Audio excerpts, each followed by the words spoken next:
প্রতিবারের মতোই এই বছর আলপনা করে অনেক ভালো লাগছে। এই অনুভূতিটা আসলে খুবই মজার আর আনন্দের।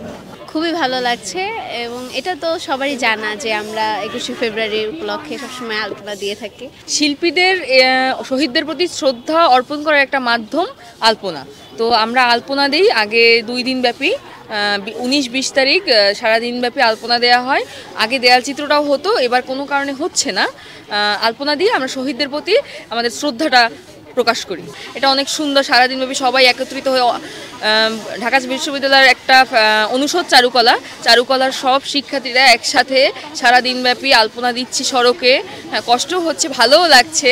হ্যাঁ, তো একটা কিছু করতে পেরে খুব ভালো লাগছে। এখানে আমরা মূলত লাল, সাদা, কালো 3টা রং ব্যবহার করেছি। লাল হচ্ছে আমাদের রক্ত ক্ষয়ী আন্দোলনের যে একটা প্রতীক, সেটা।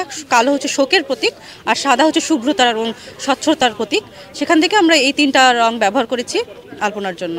এখানে আমরা মূলত আজকে শহীদ মিনার প্রাঙ্গণ থেকে এখানে দোয়েল চত্বর পর্যন্ত এসেছি এখন পর্যন্ত। এরপর আমরা চারুকলা থেকে আরও পিছনে যে আরও জায়গাগুলো আছে, ঢাকা ইউনিভার্সিটি এরিয়ার যতগুলো গেট আছে, আমরা সবগুলো কভার করার চেষ্টা করব।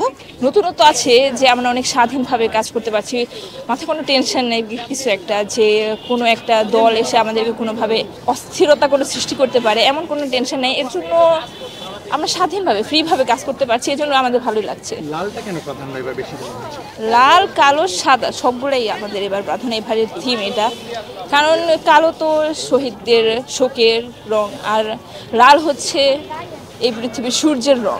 লাল হচ্ছে স্বাধীনতা এবং বিজয়ের রং বলা যেতে পারে, আর সাদা হচ্ছে শান্তির রং। তো সেই হিসেবে এবার সব কিছু মিলিয়ে সাদা, কালো, লালকেই প্রাধান্য দেওয়া হয়েছে।